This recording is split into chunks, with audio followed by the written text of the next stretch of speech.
Exclamation, everybody, and welcome back to Sorcery. And we're about to cross this bridge that we meticulously got lowered for ourselves. So let's do that. You cross the bridge over the river Jabji, which runs like a slime trail through the center of the city. Alright, and over to the other side. Drenched you may be, but you have reached the banks of Upper Carré. The buildings here are not as grand as on the south side of the river, but they are in much better condition. Fewer people live on this side, away from the fields and the hills, but those that do are richer. They are also most likely more dangerous. But of course, it is on this side of the city that the North Gate stands. You follow the road away from the river, leaving dripping wet footprints on the dirt track towards a fork in the road. If there are any nobles still in the city port, their houses are most likely to be on this side of the river. But which way? Alright, we'll go to the fork in the road. I really need, like, rations and stuff. I got nothing. Got nothing at all after taking that little dip. The early morning sun is beginning to wake the streets of Carré. A few creatures roam this way and that. In one corner, a spring bubbles with fresh water. Drink? You cup your hand to the water and drink a mouthful. It is fresh and invigorating. Nice. Got a little stamina off that. Look around. Looking left, the road heads through a residential area that seems well cared for. A short way off to the right is an open plaza. Alright, let's move on. And let's go to the open plaza and see if we can maybe get... Well, I don't have any gold. I don't have any gold at all. Let's go left for right now and see what happens. You follow a narrow, winding street past shops and stalls. It is still early and they are not yet open, but there are stirrings from within the houses as the day's activities begin. A face appears at one window and seems to watch you pass, although the creature's eyes are closed and you're not sure that it actually notices you. Wave to the creature? Alright, well, I'll wave at them. You wave to the creature, but it does not react. Its eyes are still closed.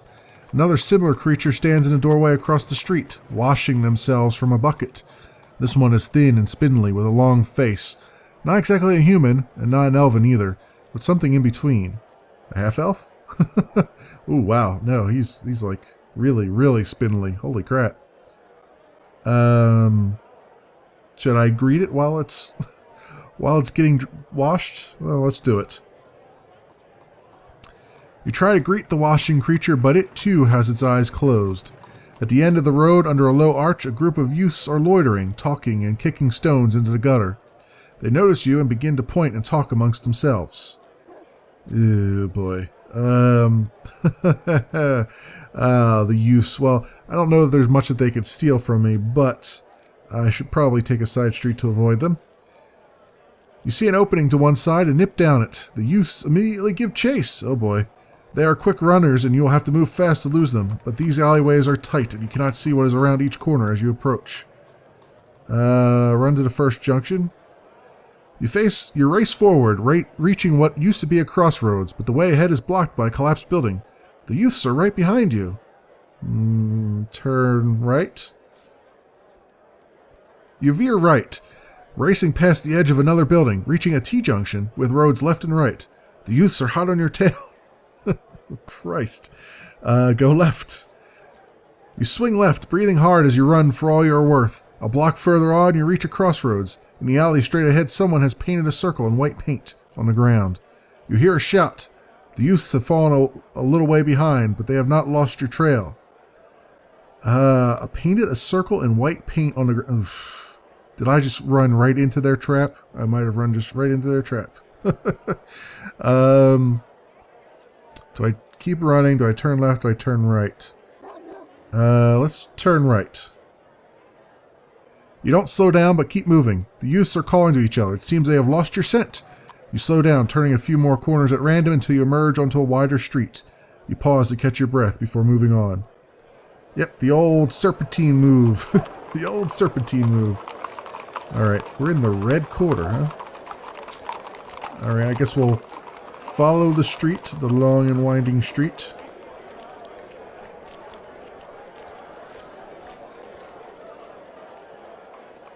You follow the road as it narrows. The houses built up against the cliff face become narrower too, with single buildings divided and divided again, until each dwelling is no wider than its own doorway.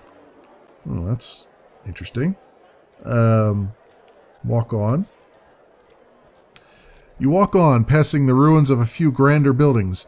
The lower stories have been converted into open-facing slum dwellings, and on the higher floors, weeds grow from windows and curl around ironwork balconies. Take a side alley or walk further on. So this is kind of the slums here, I guess. Let's take a side alley. You turn down a side alley, past large houses on either side. On the left, you can just make out the roof of a mansion, from which a tattered flag is flying. The pennant is blue and gold and bears a crest, depicting stars shining above an open book.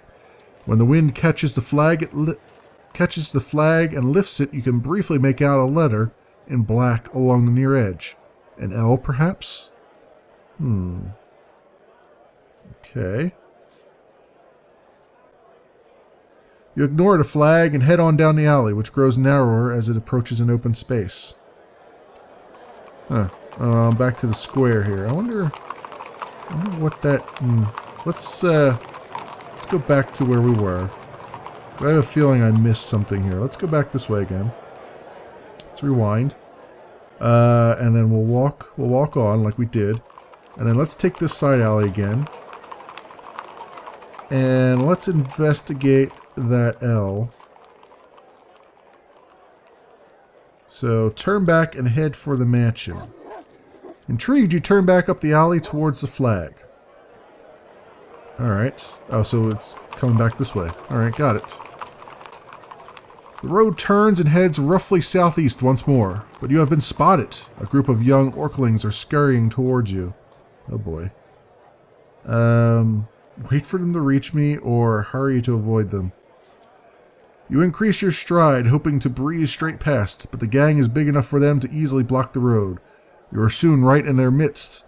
Their hands poke at you and push outwards, hoping for a donation. Oof. Well, I don't have any gold to give them. So, ignore them. You gently move the orklings aside so you can continue along the path, but the little creatures are crowding in close, their hands mauling at your backpack. They are trying to steal from you. Can I threaten them with a curse? Alright. Let's threaten them. Get off me or I'll curse your souls, you declare. The orklings back off a step. One chews his lip with an oversized tooth. I've got a soul then, he asks his friend. How much would it fetch? The little pests hang back a little, giggling and shoving each other. Take my leave of them. You bow to the little creatures and take your leave of them. They smile and snigger and wave as you go. It seems you have quite charmed them. Oh, well that was unexpected. Alright, fine. Continue up the road. You continue up the road, leaving the chattering orklings behind. After a short distance, you come across a large building made of stones and mortar. Okay. It stands alone inside its own patch of grounds, and unusually, it seems to be in a state of good repair. A large L is carved on one gatepost. For Lorag, perhaps? The main road continues straight past the house. Alright, well let's go visit Lorag, maybe. You enter the gate and follow the path to the front of the house, between tall, well-tended trees. This place, unlike the mansion in Lower Carré, seems quite lived in. Okay. So, do I go to the front door, or do I creep around the side? I have a feeling if I start creeping around, it's going to be curtains for me. So let's just go up and knock on the front door. How about that? The door to the house is solid oak wood, decorated with elaborate carvings. In the middle is a great brass knocker. You rap 3 times. After a short wait, an elderly man in a gown opens the door with a strange, spiky lizard creature winding around his legs. Yes, he demands. And who are you? You look a trustworthy sort. I'm a traveler. I'm just a traveler, you reply. I see. A beggar, you mean? He pats the lizard at his feet, clearly relaxing in your company somewhat. I have something for you? What would I have for him? I don't know. How about please, I need your help? Please, I need your help. You certainly look like a drowning dog, he remarks coolly. He sighs. It seems you have placated him. I'm sorry to be rude, he says. In this city you have to be careful. For every savior you'll meet, there's a vanguard waiting to slit your throat wide open. Please, will you come in? Thank you. The old man gestures for his spiny lizard pet to retreat. Step aside, Erixus, and let the stranger in. Okay, we shall enter the house. Maybe he's got some good food for me to eat. You step inside the house. The walls are decorated with ornate hangings, and on the walls are numerous curious artifacts. The man turns to you. Before you enter further, please, hand me your weapon. Alright. Give him the sword. The man accepts your sword and places it on the table by the door. Come in, then, he says, putting out his hand. My name is Lorag the Elder, and I am a scholar and a sage. He gestures you into the house. This way, please. Okay. Follow Lorag.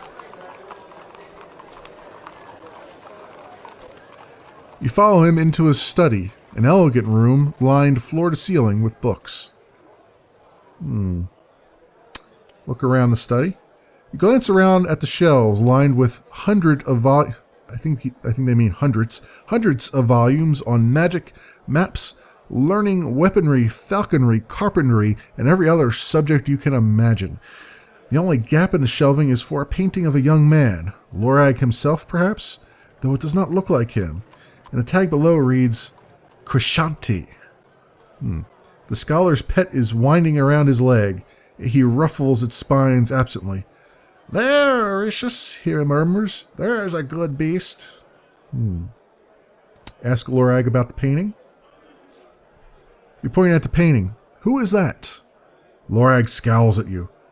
Have you come to make conversation, or have you come with a true purpose? The old man seems to have a thought and goes over to a cupboard, taking out 2 glasses. Some wine while we talk? Sure. You nod your head and he pours you a glass. It is rich, delicately flavored, and warms you to your guts. Ooh, and I got some stamina out of it. How about that? First time I've ever drank wine and gotten stamina. So, are you a sage or a sorcerer? He laughs. Neither. I am a teacher, he replies. A scholar. But I like to think of myself as wise enough, and when I have studied books, I have studied sorcery. I seek to understand how it came to be, for it is the beginning of something that determines its true power. The scholar seats himself and steeples his fingers. How does a man of learning survive? You ask. You can't be at home among such ruffians as fill the streets of Carré. He laughs. The city isn't as bad as all that. Or, well, perhaps it is. But in every city where there are children, there is need for people who teach children. He shrugs. I teach the best lock-picking class in town. In a way, I'm a pillar of things here. Ask about the North Gate. I am told you can help me open the North Gate. He looks at you seriously. You are on a mission. I see that. But is your mission to destroy Carré, or to save it? I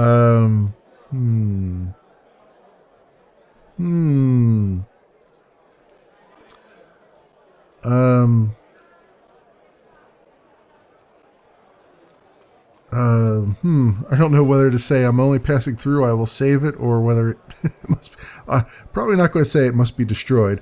But I don't know if he's a man that's like, hey, I'm just I just want to leave you guys alone, or if he's a man of, no, I'm trying to save the city. I mean, he's a teacher, so you'd think he's trying to do good, possibly, although he's a teacher of thievery. I will save it. I will save it. I will save all the lands. I am on a mission to retrieve the crown of kings. The scholar nods deeply. It is a good mission. For such a mission they would send a powerful fighter and a great sorcerer. Let me see.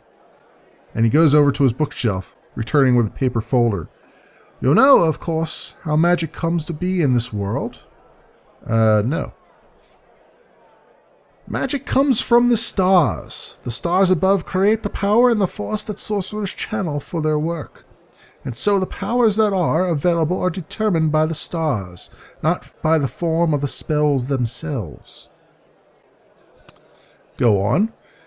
I am a humble scholar, but the question I have set my life to answering is this. Are there other ways for magic to be wrought? You mean other kinds of magic? No, not other kinds, only other forms. Here, I will show you. He opens the folder and spreads out several sheets of rough paper across his desk. They contain a pattern of strange symbols grouped in threes. What is that?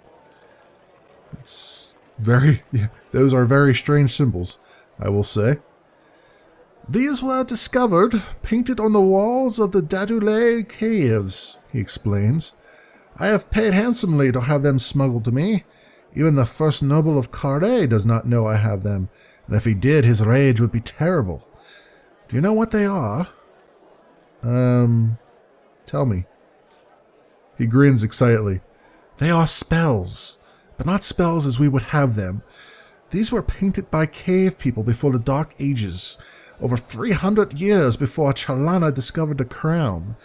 They perform the same magic because the stars have not changed, but as you can see, the spells themselves are different. See this one? And he draws out a sheet of paper on which he is drawn the following symbols. E-J-N. What does it do? We will never be completely sure, he replies. He shakes his head. But based on the images found with this spell, I believe it is a spell of confusion, one that will muddle and befuddle any creature over whom it is cast. We know a similar magic now, but of course the incantation has changed. Yeah, it's changed to dumb, D-U-M. I believe I know it. Is that so? Yeah, he laughs. Then please, do not cast it on me. I am quite muddled and befuddled already. He moves the paper aside and brings out another, on which is painted UFK. What do you make of this one? He asks. UFK.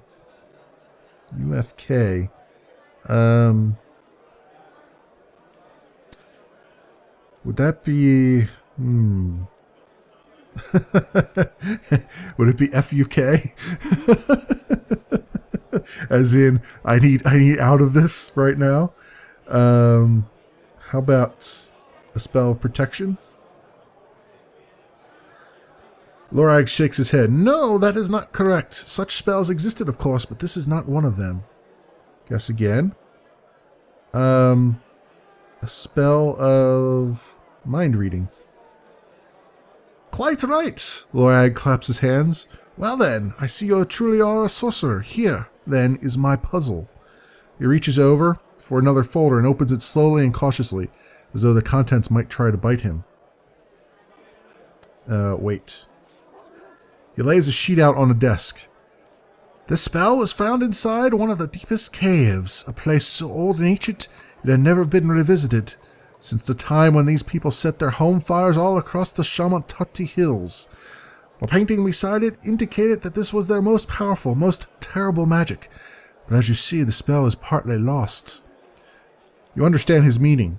On the page are drawn two symbols, not three. A, F. The last symbol is unreadable.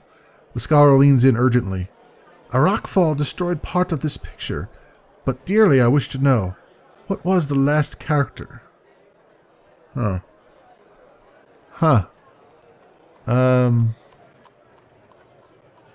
AFK, away from keyboard.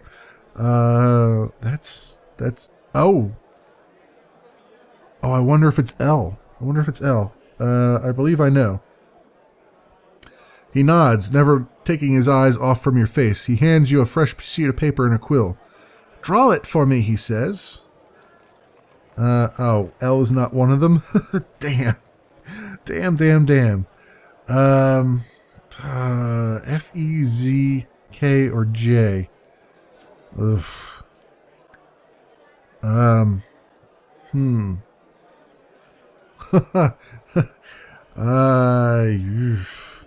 Well, I've got a 1 in 5 chance here. 1, 2, 3, 4, 5. Yeah, 1 in 5 chance.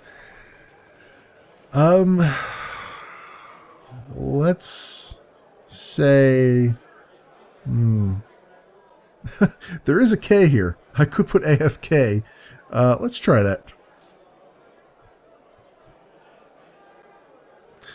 You take the brush and draw a simple K. The scholar watches intently as you work, then lowers his eyes. Taking the page, he considers it carefully before shaking his head. No, it does not make sense. Every spell, both in our language and in theirs, must follow certain rules in its construction, which few truly understand, and this symbol cannot fit. Alright, let me try again. Well, if that's the case, then, I mean, the only other thing I can think of is it would be Z, right? Because that's,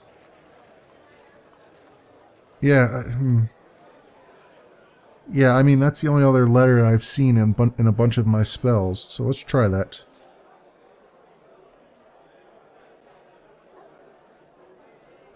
Huh. With the brush, you paint a Z. The scholar follows the line you draw with his eyes, then shakes his head. No, he says, no, that is not it. I don't know the answer, you tell him, shaking your head. No matter, I will understand it eventually. He flies away the pages. He stands and gestures at the door. Please, you must leave.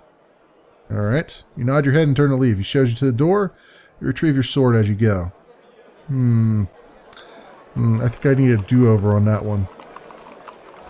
I think I want a do-over on that one, honestly. Because that's going to unlock something for me. I mean, there was an L on all the stuff. Right, on all the flags. But it wasn't that. Let me do a rewind here. Right, and we'll get back to where we were. Let me do that real fast here. Okay, so we're back to the decision here. So we know Z and K are not it. And I doubt it would be F because it'd be two Fs in a row there. Although, you know, who knows at this point. So it's either J or E. Let me try J. Nope, it's not J. Let me try again. So, process of elimination, we'll try E, hopefully. Holding the brush with arm outstretched as you were taught, you draw the symbol E. The scholar considers for a long time, breathing through his thick beard. Then he nods deeply. Yes, I do believe you have it. He looks up. Do you know the spell? What does it do? No one knows, but I remember what I saw in the caves of Dadolay, and it made my skin shiver. What did you see? But he only shakes his head, his gaze far away. These hills, he says, they were once a very powerful place. Very powerful indeed. He flies away his pages. Files, I'm sorry. Flies. Why am I saying flies? He files away his pages, taking the one with your drawing on with particular care. Now I may aid you in return. You wish to learn the spell for the North Gate. I don't mind giving you my line, although it is my secret to keep. Here it is. Tumblers 2 sealed deep inside. Tumblers 2 sealed deep inside. Okay. Where can I find the other lines? He shakes his head. The keepers of the lines are all leading citizens, but where they are I do not know. At least one of them, Shinva, is dead, but I have heard it, and he still haunts his tomb in the necropolis. But please, before you go, follow me. He gestures across the room to a bookshelf lined with artifacts. The spell lines you have found are listed in the keys section of your inventory. You have found 2 new clues and another clue has been updated. Okay, so follow him. You follow him across the room. He opens a drawer in a tall cabinet and pulls out something that looks like a shock of green fur. "Put this on for me if you would," he says. "I wish to try an experiment." Oh, okay, take the wig. You take the fur and find it is, in fact, a green wig. "Now," Lorag says, "put it on." He's pulling something from his own pocket as he speaks. What looks like a skull cap made of white cloth. Okay, put on the wig. You pull the wig over your head, feeling quite ridiculous. Lorag smiles and puts the white skull cap on his own head. Then he begins to cast a strange-sounding spell, speaking in syllables that sound more like goblin than ancient tongue of magic. Wait and watch. You wait and watch, slowly and carefully. Lorag completes his spell. You feel his thoughts reaching out and entering your mind, projecting strange ideas and curious images. Somehow, the wig is letting him talk to you, but not in a human tongue, but one of the many other languages of Kakabad. Suddenly, you drop to your knees. You lift one hand, then proceed to scratch your elbow. Lorag laughs and claps his hands in delight. "Superb," he remarks. "Simply marvelous." Alright, remove my wig. You bark twice in reply, turn around, and then sit at Lorag's feet. "Quite incredible," you hear him remark. Then he says something further in the common tongue, but for some reason you cannot understand it. In fact, you see nothing but his eyes. They fill your gaze. He has produced a stick. Oh man, gonna make me fetch a stick. You open the mouth and take the stick between your teeth. Lorag beams, claps his hands, and makes a gesture that causes you to stand. You follow him out the door. You've become a sorcerer's pet. Oh, for crying out loud. Well, that was a little bit ridiculous. Alright, well, we'll have to rewind here. And we'll have to go back to where we were. So let me get back to that.